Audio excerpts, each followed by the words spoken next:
Hi friends, നമസ്കാരം. നമ്മുടെ പുതിയൊരു വീഡിയോയിലേക്ക് സ്വാഗതം. ഞാനിപ്പോൾ നിൽക്കുന്നത് കുടപ്പള്ളിയിലാണ്. പാലക്കാട് ജില്ലയിലെ കുടപ്പള്ളിയിലാണ് ഞാൻ നിൽക്കുന്നത്. ഇവിടെ ഞാൻ നിൽക്കുന്നത് ഒരു റിസോർട്ട്, സത്യത്തിൽ ഇത് റിസോർട്ടല്ല, ഗസിബോ ഹെറിറ്റേജ് എന്നാണ് ഇതിന്റെ പേര്. ഇതിന്റെ പ്രത്യേകത എന്ന് വെച്ചാൽ ഇത് ശരിക്കും പറഞ്ഞാൽ ഒരു 4 ഓഡിറ്റോറിയം കൂടുന്ന ഒരു പ്ലേസ് ആണ്. അപ്പം ഇത് കണ്ടു കഴിഞ്ഞാണല്ലോ ഒരു ശരിക്കും പറഞ്ഞാൽ ഒരു റിസോർട്ടാണ് നമുക്ക് തോന്നുന്നു. ആശ്ചര്യമാണ് ഇവിടുത്തെ കാഴ്ചകൾ. എന്താണെന്ന് വെച്ചാൽ ഇവിടുത്തെ കാഴ്ചകൾ കാണാം. ഇവിടുത്തെ കാഴ്ചകളുടെ പ്രത്യേകത എന്ന് വെച്ചാൽ പഴമയുള്ള സാധനങ്ങളാണ്. പഴയ വണ്ടികൾ സൂക്ഷിച്ചിരിക്കുന്നുണ്ട്. അതുപോലെ തന്നെ പഴയ ഉപകരണങ്ങളൊക്കെ നമ്മുടെ പഴയ തലമുറകൾ ഉപയോഗിച്ച് വരുന്ന സാധനങ്ങൾ, പുതുതലമുറയ്ക്ക് അറിവില്ലാത്ത സാധനങ്ങളാണ് ഇവിടെ ഏറ്റവും കൂടുതൽ. അതുപോലെ തന്നെ ഇവിടുത്തെ ഓഡിറ്റോറിയം, ഇവിടെ ഓരോ ഫംഗ്ഷനുകൾ, കല്യാണം, അതുപോലുള്ള ബർത്ത്ഡേ, അതുപോലുള്ള ഫംഗ്ഷനുകളാണ് ഇവിടുത്തെ കൊടുക്കാനുള്ള ഓഡിറ്റോറിയങ്ങൾ വാടകയ്ക്ക് കൊടുക്കുകയാണ്, റെന്റാണ്. അപ്പം അതിന് സജ്ജീകരിച്ചേക്കുന്ന ഒരു പ്ലേസ് ആണിത്. അപ്പോൾ ഇത് ഏകദേശം ഒരു 4 ഏക്കർ സ്ഥലത്തിൽ സ്ഥിതി ചെയ്യുന്ന ഒരു പ്ലേസ് ആണ്. ഇതിനെപ്പറ്റി മനോഹരമായിട്ടാണ് ഇതിന്റെ രൂപകൽപ്പനയും ഇതിന്റെ ഇവിടുത്തെ ഓരോ കാര്യങ്ങൾ നിർമ്മിച്ചിരിക്കുന്നത്. അപ്പൊ അതിന്റെ കാഴ്ചകളിലേക്കാണ് നമ്മൾ പോകുന്നത്. അപ്പോൾ ഓക്കെ, കാണാം. പാലക്കാട് ജില്ലയിൽ കുളപ്പുള്ളിയിലാണ് ഗസബോ ഹെറിറ്റേജ് സ്ഥിതി ചെയ്യുന്നത്. ഗസബോ ഹെറിറ്റേജിന്റെ കൂടുതൽ കാഴ്ചയ്ക്കായി നമ്മൾ ഉള്ളിലേക്ക് പ്രവേശിക്കുകയാണ്. കയറി ചെല്ലുമ്പോൾ തന്നെ മനോഹരമായ അന്തരീക്ഷമാണ് നമുക്ക് ഫീൽ ചെയ്യുന്നത്. പഴയ ഒരു വിൻറ്റേജ് കാർ തുടക്കത്തിൽ തന്നെ കാണുവാൻ കഴിയും. കാറിനോട് ചേർന്ന് തന്നെ പഴയ ലാംബി സ്കൂട്ടറും പ്രത്യേകം ക്രമീകരിച്ചിരിക്കുന്ന ഷെഡിൽ ഡിസ്പ്ലേക്ക് വെച്ചിരിക്കുന്നത് കാണാം. അപ്പോൾ നമ്മൾ വീണ്ടും കാഴ്ചകളിലേക്ക് പോകുകയാണ്. ഇപ്പോൾ കാണുന്നത് ഇവിടുത്തെ ഓഡിറ്റോറിയത്തിൻ്റെ മുൻവശമാണ്. ഇതിൻ്റെ സൈഡിലായി കൽക്കൂട്ടങ്ങൾക്ക് നടുവിൽ മനോഹരമായ ഒരു പെണ്ണ് കുടവുമേന്തി നിൽക്കുന്ന പ്രതിമ കാണാം. അപ്പോൾ കേസ് ഇതിന്റെ എൻട്രിയാണ്. ഈ എൻട്രി കാണുന്നത് തന്നെ വളരെ മനോഹരമാണ്. വേറെ ഒന്നുമല്ല, ഇതിന്റെ ബാക്കി കാണുന്നത് വളരെ പച്ചപ്പ് നിറഞ്ഞൊരു ഒരു അനുഭവമാണ്. ഇതൊക്കെ ഇവർ ക്രിയേറ്റ് ചെയ്തേക്കുന്ന സാധനങ്ങളാണ്. നല്ലൊരു ആംബിയൻസ് ആണ് ഇവിടെ ക്രിയേറ്റ് ചെയ്തിരിക്കുന്നത്. നമുക്ക് കാണാൻ കഴിയുന്നുണ്ട്. കണ്ടോ, നമുക്ക് ഔഷധ ഗുണമുള്ളതും അല്ലാത്തതുമായ നിരവധി സസ്യങ്ങൾ കൊണ്ട് ഇവിടെ, സസ്യജാലങ്ങൾ കൊണ്ട് ഇവിടെ മൊത്തം നിറഞ്ഞിരിക്കുകയാണ്. അതുപോലെ എൻ്റെ ഈ ബൈക്ക് കാണുന്നതാണ്, ഇതാണ് ഇവിടുത്തെ ഓഡിറ്റോറിയം. ഇതിന് ഭയങ്കര പ്രത്യേകതകളാണ് കേട്ടോ. നമുക്കറിയാം, അതേ ചെണ്ടയുടെ പഴയ രൂപങ്ങളായിട്ടുള്ള പഴയ രീതിയിലുള്ളത്. അതുപോലെ തന്നെ പഴയ ഇതുണ്ടോ, കലപ്പ കണ്ടോ, ഇതൊക്കെ പുതുതലമുറകൾക്ക് എന്താണെന്ന് പോലും അറിയത്തില്ല. അതുപോലെ എല്ലാം ഒരു പ്രത്യേക ഒരു ഒരു ഒരു പഴമയോട് കൂടിയ ഒരു രീതിയിലാണ് ഇവിടുത്തെ കാര്യങ്ങളൊക്കെ ഒരുക്കിയിരിക്കുന്നത്. അപ്പോൾ ഈ കാണുന്നതാണ് ഇവിടുത്തെ ഒരു മെയിൻ ഓഡിറ്റോറിയം.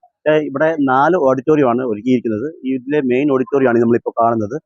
ഈ ഓഡിറ്റോറിയത്തിന്റെ അകമെന്ന് വെച്ചാൽ മൊത്തം പ്രകൃതിയുടെ ഒരു സൗന്ദര്യം അതുപോലെ തന്നെ ഒപ്പിവെച്ചിരിക്കുകയാണ്. മൊത്തം പച്ചപ്പ് കൊണ്ട് നിറഞ്ഞ ഒരു രീതിയിലാണ് ഇതിന്റെ മേക്കിംഗ് മൊത്തം. ശരിക്കും ഈ ഓഡിറ്റോറിയത്തിന് ഉള്ളിൽ കയറി കഴിഞ്ഞാൽ നമ്മൾ ശരിക്കും പ്രകൃതിയായിട്ട് ഏറ്റവും കൂടുതൽ ഇണങ്ങിച്ചേരുന്ന രീതിയിലാണ് അതിന്റെ ആംബിയൻസ് ക്രിയേറ്റ് ചെയ്തിരിക്കുന്നത്. വളരെ മനോഹരമായ ഒരു കാഴ്ചകളാണ് നമുക്ക് അതിൻ്റെ അകത്ത് കാണാൻ കഴിയുന്നത്. അപ്പോൾ എന്നാലും നമുക്ക് അതിൻ്റെ അകത്തെ കാഴ്ചകളിലേക്ക് പോകാം. ഓഡിറ്റോറിയത്തിന് ഉള്ളിലേക്ക് പ്രവേശിക്കുമ്പോൾ നയന മനോഹരങ്ങളായ കാഴ്ചകളാണ് കാണുവാൻ സാധിക്കുന്നത്. മരക്കൊമ്പുകളിൽ തീർത്തിരിക്കുന്ന കാഴ്ചകൾ, കല്ലുകളിൽ തീർത്തിരിക്കുന്ന പ്രതിമകൾ, അതുപോലെ നല്ല ലൈറ്റുകൾ. അപ്പോൾ നമുക്ക് ഓഡിറ്റോറിയത്തിൻ്റെ അകക്കാഴ്ചകളിലേക്ക് പോകാം.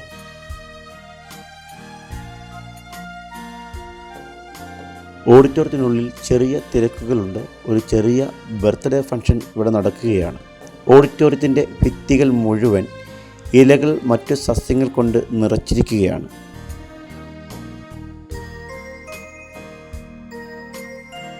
അടുത്ത് ചെന്ന് പരിശോധിച്ചപ്പോഴാണ് ചിലത് പ്ലാസ്റ്റിക് ആണ് എന്ന് മനസ്സിലായത്.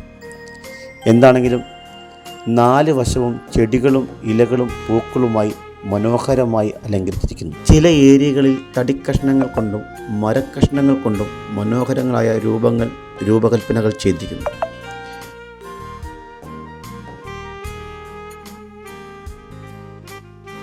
ഭക്ഷണശാലയോട് ചേർന്ന് ഒരുക്കിയിരിക്കുന്ന ഹാളിൽ പുരാതനമായ ഉപകരണങ്ങൾ സൂക്ഷിച്ചിരിക്കുന്നു. ഒരു മ്യൂസിയം എന്ന പോലെ. പഴയ കോളാമ്പി, നിർമ്മിതമായ കരകൗശല വസ്തുക്കൾ, പഴയ കാലത്തെ ക്യാമറകൾ, പഴയ കത്തികൾ, സംഗീത ഉപകരണങ്ങൾ, തോക്ക്, പഴയ കാലത്തെ ടൈപ്പ് റൈറ്റിംഗ് മെഷീനുകളുടെ ഏറ്റവും പഴക്കമുള്ളതും പല മോഡലുകളുമായ വിപുലമായ കളക്ഷൻസുകളാണ് ഇവിടെയുള്ളത്. അതുപോലെ പഴയ ടെലിഫോൺ, തുണികൾ തേൽക്കുന്ന ഇസ്തിരിപ്പെട്ടികൾ, ഇവയുടെയും ഒരു നല്ല ശേഖരം ഇവിടെയുണ്ട്. ഈ കാണുന്നത് ഒരു റിസപ്ഷൻ ടേബിളാണ്. ഓട്ടോറിക്ഷയുടെ മുൻഭാഗം വെച്ചാണിത് നിർമ്മിച്ചിരിക്കുന്നത്. ഒറ്റത്തടിയിൽ തീർത്തിരിക്കുന്ന രൂപങ്ങളും കാണാം.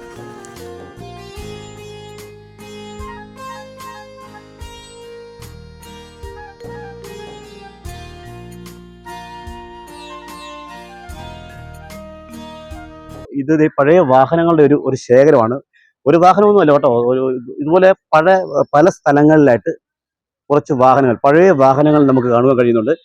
വളരെ പുരാതനമായ വണ്ടികളാണ്. ഇപ്പൊ അത് ഇവിടെ ഷോയ്ക്ക് വെച്ചിരിക്കുകയാണ്. പക്ഷെ അത് വെച്ചിരിക്കുമ്പോൾ പോലും അതിന് ഏറ്റവും കൂടുതൽ മെയിൻറ്റെയിൻ ചെയ്ത് നല്ല പെയിന്റ് ഒക്കെ ചെയ്ത് നല്ല അതിമനോഹരമായ ഭംഗിയോട് കൂടിയാണ് അദ്ദേഹം ഇതൊക്കെ കാത്തു സൂക്ഷിച്ചിരിക്കുന്നത്. ഇതിന്റെ പ്രവർത്തകരൊക്കെ ഇതിന്റെ മേളിൽ നല്ല രീതിയിലാണ് ഇവർ ഇത് കാത്തു സൂക്ഷിക്കാൻ വേണ്ടി അതിനുവേണ്ടി പ്രത്യേക സ്റ്റാഫുകളൊക്കെ ഇവർ അറേഞ്ച് ചെയ്തിട്ടുണ്ട്. അപ്പോൾ എന്നാണെങ്കിലും നമ്മുടെ കണ്ണിന് കുളിർമയേകുന്ന അതിമനോഹരമായ കാഴ്ചകളാണ്. പഴയ വണ്ടികളാണെങ്കിലും നല്ല രീതിയിലാണ് വാഹനങ്ങൾ കാത്തു സൂക്ഷിച്ചിരിക്കുന്നത്. പ്രത്യേകം ക്രമീകരിച്ചിരിക്കുന്ന ഷെഡുകളിൽ നല്ല ആർട്ട് വർക്കുകളോട് കൂടെയാണ് ഈ വാഹനങ്ങൾ ജനങ്ങൾക്ക് കാഴ്ചക്കായി വെച്ചിരിക്കുന്നത്.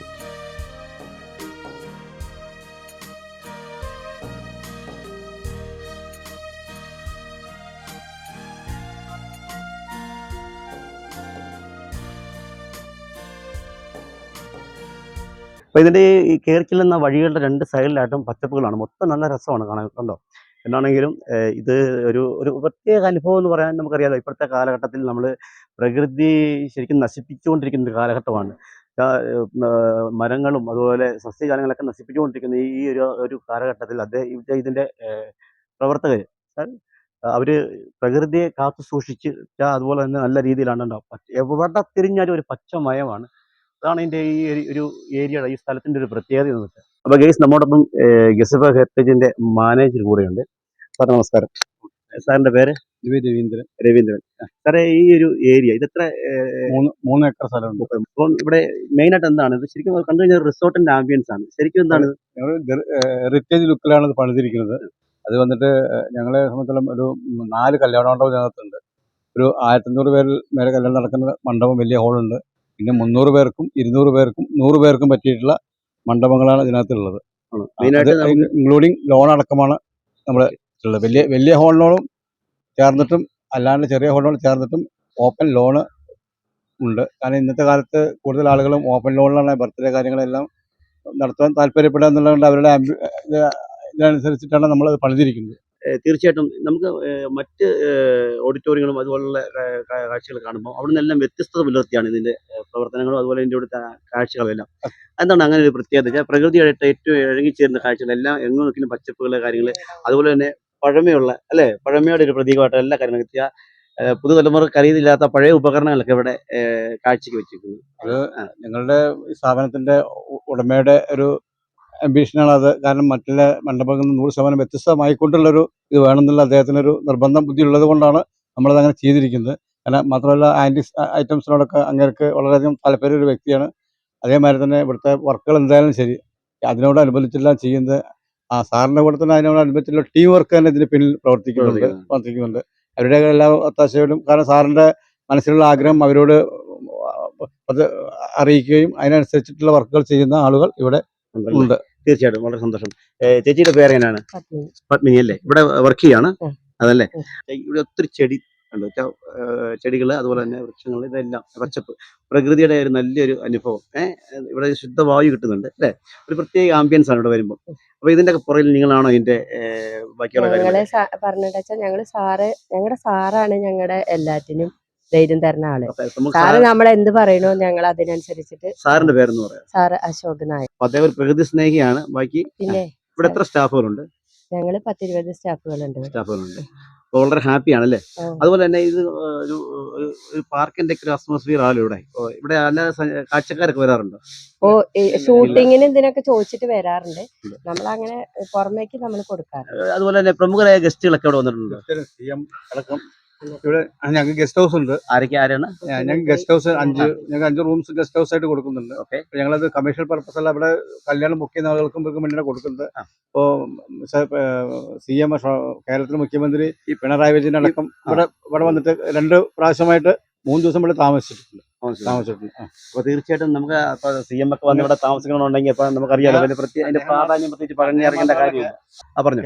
കേരള ഗവർണർ ആരിഫ് മുഹമ്മദ് ഖാൻ സാറ്, അതേമാതിരി തന്നെ നമ്മുടെ പ്രമുഖ വാദ്യ ഇതിൽ പറഞ്ഞിട്ടുണ്ടെങ്കിൽ നമ്മള് പെരുവനം കുട്ടന്മാരാറ്, അങ്ങനെ പേരുകേട്ട പല ആളുകളും ഈ Sreedharan sir, metro man Sreedharan sir പറഞ്ഞില്ലേ, പല ആളുകളും ഫയർ ആൻഡ് സേഫ്റ്റിയുടെ സംസ്ഥാനതല മേധാവി അപ്പൊ പ്രമുഖരായ നിരവധി ആൾക്കാർ ഇവിടെ പിന്നെ തീർച്ചയായിട്ടും സന്ദർശിക്കുക ഇവിടെ താമസിക്കുകയും ചെയ്യുന്നുണ്ട് അല്ലേ?